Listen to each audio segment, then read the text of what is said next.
Most people think gardening is supposed to be hard work. Why do you Mm, disagree?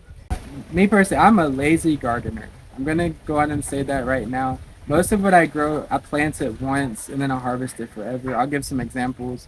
My banana, I planted one and it just keeps growing. I don't take care of it that much. I just fertilize it with organic fertilizer. It just keeps producing fruit. The only thing I do is harvest it, cut down the trunk once I harvest it, and that's about it. I'm not constantly on my hands and knees putting seeds, harvesting carrots, all this kind of stuff. People's biggest mistake, including myself when I first started, is you imagine if I do all of these things, I could have the best garden possible uh, and grow the most food. You have to remember that's on your best day. On your Mm. very best day, it is possible that you're out there, you're weeding, you're planting seeds, you're transplanting, you're harvesting, you're mulching, you're doing all these things on your best day. But when reality sets in, you get sick, you have a new And child, sometimes you don't feel good. you don't feel good, you're tired, something comes up. Just we just had a new baby. Anything can happen, and then this system that you created of your garden relies on you. You need to be out there doing all of this stuff every single day. And then when you can't, you just physically are not able to, your garden's gonna fail. So That's you have to true. create a system, a garden that can take care of itself. All of the plants you see here, it hasn't rained here in about 2 weeks, right? When Yeah. was our last rain? I think that was like yeah, like 2 weeks two ago. two weeks ago. I didn't water anything. You can see it's all still very green. My garden takes care of itself. The only thing I do once per week is I cut the grass, and that's it. Yeah. Another thing is, like people think that gardening you really need to spend a lot of money and it's expensive, Mm, right? mm. What do you think about that? You don't have to spend any money at all. There are some things that you just can't produce yourself. So here in Bukidnon, we have clay soil. So that's good. A lot of people don't like clay soil. As you can see, everything here is thriving. So clay soil is not bad. The problem with clay soil is it gets compact. So a very easy solution is to make compost. You just gather all your wood and grasses and leaves and plants, whatever, throw it into a pile, turn it over once per month or even every other month, and collect the humus that collects at the bottom. That is the best compost. Once you mix it in with your clay, it becomes good drainage. What we don't have access to is sand and gravel. And when you're making like establishing a new cutting from a mulberry tree or something that needs a very high drainage, we will spend a little bit of money on sand or gravel. Mm. I personally try not to. If we have extra from like when we built our house or an extension, we have extra. I tend to use that. We also, uh, so I don't spend any money on garden soil. I think most people that's their greatest expense is the Yeah, actual. because it's a lot of people will say like, how can I grow food when my soil is not good? So I have to You have to spend take care of this. your soil You have to first. spend this. You have to spend on this Mm. fertilizer, on this treatment, so You that don't. You don't have to spend any money whatsoever. If you want to spend a little bit of money on what you can't produce yourself, for instance, I don't have sand or gravel. We spend a little bit of money on that. It's just a tiny amount for specific reasonings. For instance, we get sand or gravel for my mulberry cuttings. So one sack costs. Right now, it's kind of expensive. It's actually about 60 pesos, which is like a dollar. like a dollar for a whole sack. This is construction river sand and mixed with the river gravel as well. So it's like a dollar for a full sack. That gives me so much. I mix a little bit in with my clay soil and compost, so it goes a long way. Mm. If I sell one single mulberry sapling, right? So Mm. I'm doing this for my mulberry saplings. I'm gonna get 150 pesos. You get what I'm saying? So if I just sell, and I have 400 right now. I have four. Wow. Yeah, I have four. So if I just sell one, I can afford two sacks. So Right. so spending one sack on a little bit of sand or gravel, it's okay. But once you start spending thousands of dollars on gardening soil, and then you're only getting $20 back of tomatoes, I mean, if it's a fun hobby, you enjoy doing it, then it's okay. But I make my own soil. What you're buying, you can make it yourself. You just need your garden soil that comes from your lot, compost that you make yourself. And if you're like me and your soil is clay, adding some sand and gravel will definitely help it a lot. But if your soil is not that clay, don't worry about it. it's fine. So what I'm getting from your answers is, as a gardener who plans to garden, so the first thing that I should do is treat my soil and make a compost. That's it. Yeah. Um, Whatever is growing on your property, the weeds and whatever random bushes and stuff that grows, Mm. let it grow a lot. Let it grow for a few months. Cut it down. What that's going to do is called pioneer species. Okay, these are your pioneer plants. That's the native plants that thrive in your area. They've been there for thousands of years before you were. We don't get rid of the weeds. You don't have to. Not at first. You can get rid of them later. Let it grow, but that's gonna it's gonna take care of the soil below, holds water better, invites the insects. A lot of people have problem with insects. Let's talk about the insects. What's gonna happen? What happens if you destroy your whole land and you just start growing corn? Right? What's gonna happen? The insects are gonna eat your corn. Why? Because there's nothing else to eat. And nothing's gonna stop your insects because they are the pioneers that come to the dead soil. The next stage after the pioneer insects are the predators are going to come. The spiders, the praying mantises, the ladybugs, all the predators to these pests that are eating your garden will take over the land. So grow the Right. weeds first. Let the insects come, eat the weeds, take over the lot, cut down the weeds. By that time, you're gonna have enough predator species to maintain the insect That's population. crazy. Keep it down enough. Cut down all the weeds and put it in a compost pile. You need compost. A lot That's of people crazy. don't do that, but when you're when you're potting plants, for instance, we're selling it. It's very important to It's have your like own compost. it's like from what you're saying, it's like making it's like adapting yourself to how nature works. Yeah, you You're like adapting work with your nature. gardening to how nature works. You don't disrupt it. No, That's the problem. everything that you grow, it gets recycled back. So when you Yeah. cut your weeds, put it in a compost pile, let it break down.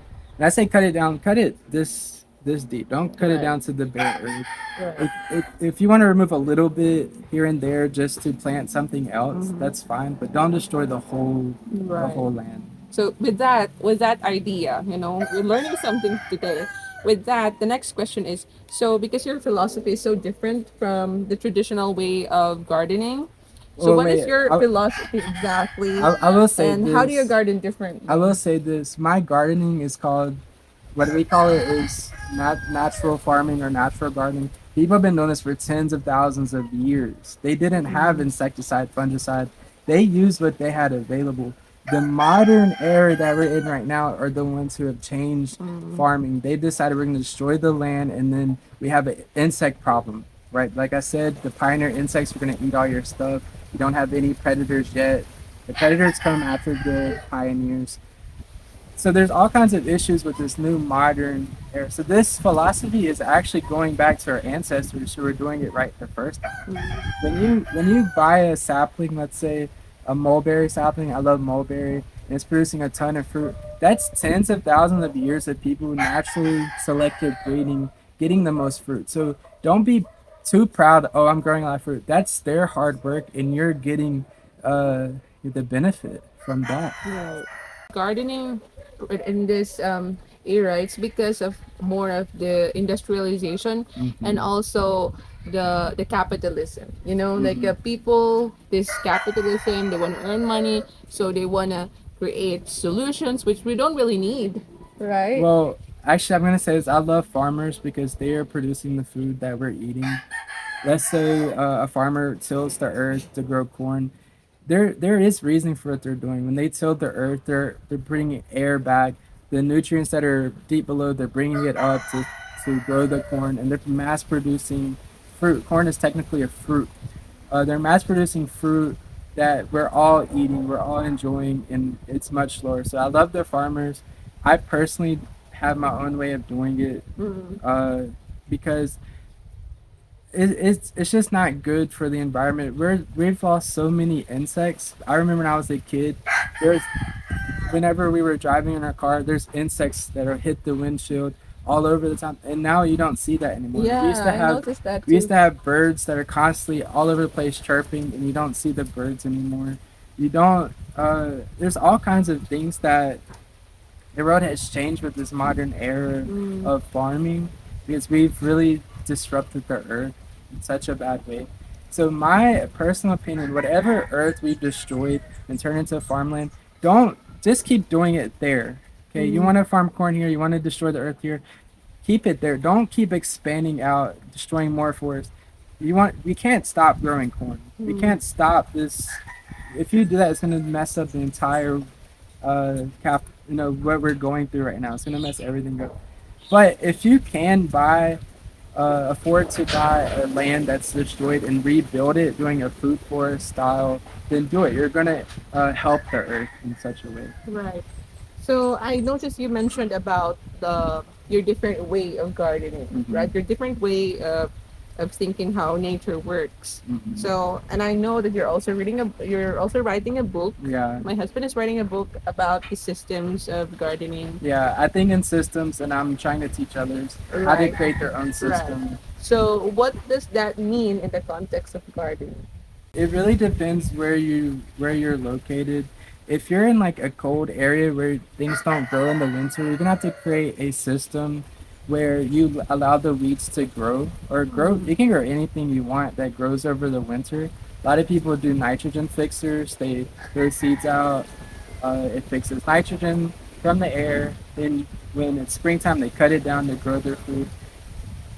It really depends where you're from. In my book, I talk about all kinds. Depends on where you're located. I don't just talk about here in the Philippines where we grow food all year round. There is no winter, so I can't tell you there's one right system. I can tell you our system here in the Philippines in a backyard garden where it's family first. What we're doing is trees like this that grows tall. So there's a lot of foot space below for running and playing and enjoying. And then the ground we're covering it in carabao grass. This is like a soft carpet. So that's our system. This is what we're doing because that's what works for us. If I had a bigger lot that isn't in our backyard, I would do something completely different. I would personally grow jackfruit. It's like you plant it once. It's very easy. It takes care of itself. Produces a ton of food. Has the biggest fruit in the world. And then I would also combine it with papaya because they use different parts of the soil. This is called a food forest. So you alternate a tree with a shrub. mm, The tree uses more carbon and nitrogen and it goes very deep, gets the nutrients and creates right. fungal networks. The shrub creates bacteria networks, produces a lot of biomass, and it's more heavily on potassium. So they use different nutrient needs. They create different soils, and they Mm, both get the benefit. right. In Thailand, they discovered growing jackfruit with banana increases the yields of the jackfruit. So instead of competing for nutrients, they use different soil. Like the jackfruit grows very deep and gets the nutrients from deep below. Mm, Banana gets a different nutrient, mostly potassium and nitrogen, from mm, shallow. So you mm, actually get more fruit by growing it in this food forest right. style. So if my system would be here in the Philippines on a big lot and I wanted to grow the most food possible, I would do a food forest style jackfruit and papaya. My system here is completely different. We don't need that much jackfruit. We don't need that much papaya. We grow both, but we grow a little bit of everything that we can all enjoy. And What uh, about if you're in America? I'll be totally honest, I'll probably still do mulberry. Mulberry is something that grows all over the world except Mm, Antarctica. And it's so easy to work with, and we're selling it. It's actually a huge money maker because once you get good at mulberry, it produces fruit. You can turn the fruit into jam. You can sell the saplings, and it just grows so quickly. yeah, so watch out for his upcoming videos because he's gonna be talking about that. It's still in the process of Hmm. filming it because it's not just like you can capture the footage in one setting. We are trying to capture every stage of it. So my system isn't here is we have a little bit of area towards our mulberries that Mm-hmm. is not just for eating for the family but also to earn money. So we're not growing everything 100% self-sufficient. For instance, we don't grow livestock for meat or Mm-hmm. we don't have much protein sources. But if I can sell enough mulberry saplings and fruit or jams or whatever, I could use that earnings to buy what we can't actually grow here, Right. such as chicken and Right. eggs. Right. Do you believe about self sufficiency with the It's garden? it's not worth it.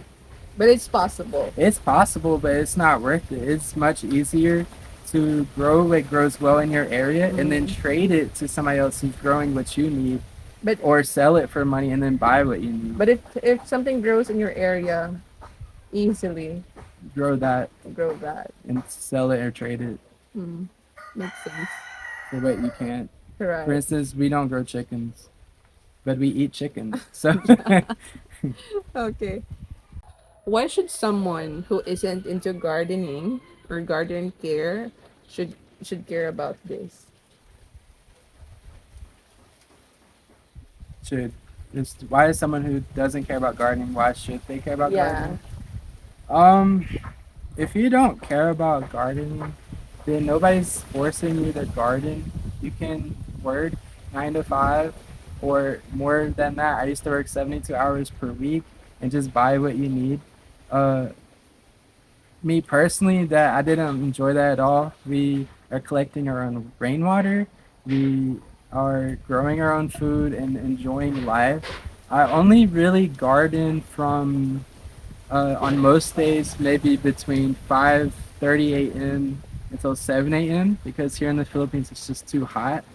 So for me personally, as an American who moved here, so that's like an hour and a half gardening per day, and I'm growing everything I need here. I'm not like stressing myself to overwork myself. Again, that's the system that I built was a lazy gardening technique where we grow a lot of food by plant it once and harvest forever.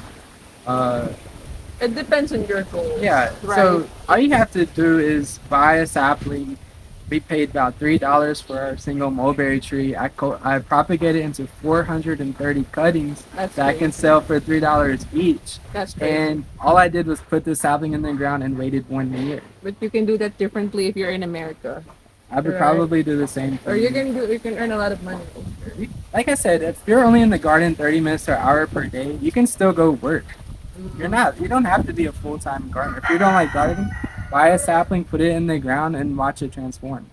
I also believe that now that you're gardening more, because back in the day when he was still in America, he works, like jobs. And then, 72 hours a yeah, week. but now that he's here, I notice he's more relaxed. That's true. Yeah, he's more relaxed and he gets to enjoy outdoor more.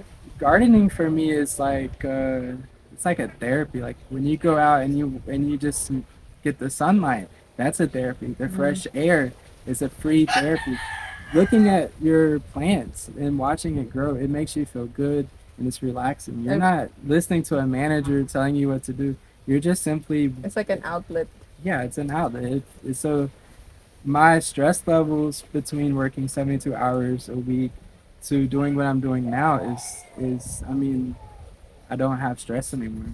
Y- And I think I also noticed the most fulfilling part of having a garden is when your family gets to enjoy the food that you grew, Yeah.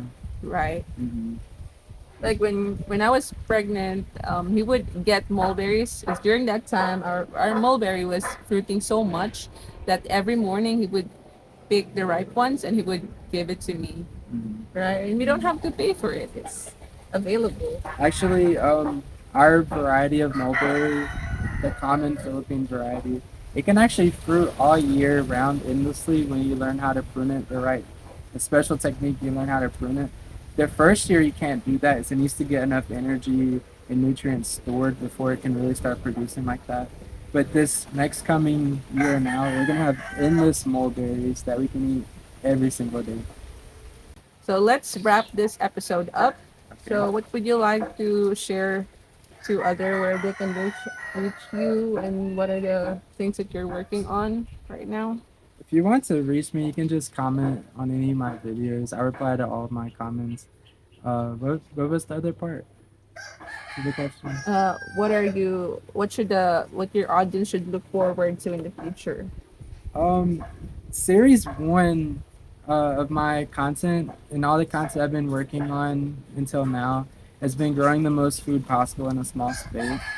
Uh, that is good idea. Like everybody wants to do that. It's actually just not sustainable. It's uh, when you have a family and you want to make everybody happy and you need to do things a certain way.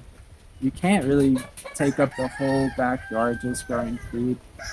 Um, so what I've discovered and what I'm doing now is growing things tall, vertically, so the food grows high. There's still a lot of space below. It's much cooler than it used to be because of all the shade we have. Um, and what I'm going to start doing, or what I've already started doing, is creating a business, a mulberry business. We can sell multiple products. You can sell the saplings, you can sell the fruit, you can make a jam, you can make pies. Like I said, the variety we have, it has endless fruits. And I can teach you all how to create your own business as well. For instance, you asked me if I was in America, what would I grow? I said mulberry. Another one is probably moringa. I'm gonna Mm. get more into growing moringa. Here in the Philippines, it's not worth much money. It grows all over the place. It's free. You just get it for free from your neighbor. But in America, moringa is very expensive. It's a But superfood. yeah, it is a superfood. But uh, Americans didn't cultivate it. They're not sharing it to their neighbors and giving it away. If you want moringa in America, you should just buy the powder. It's like $20 for a pack. And I'm telling you right now, that is a ripoff. You can grow your own moringa so quickly, so easily. It propagates so quickly, and earn thousands and thousands of dollars per month. So that's And for the it's next episode. I don't know if it's in the next episode, but it is something that I'm working on. Is like I said, we're not 100% self-sustainable, but with a system in play, you can earn so much money that whatever you're not growing, you can just buy what you don't need. So in theory, you are sustainable. You're growing with your expertise, selling it, and then buying what you. And growing what is easier for your land. Yeah. All right. So that wraps up our episode for today. And we hope that you liked it and we hope you enjoyed this short time. And don't forget to subscribe to his channel, Garden Logic TV. And if you have questions, don't hesitate to ask them in the comment section. And we will see you in the next video. Thank you guys.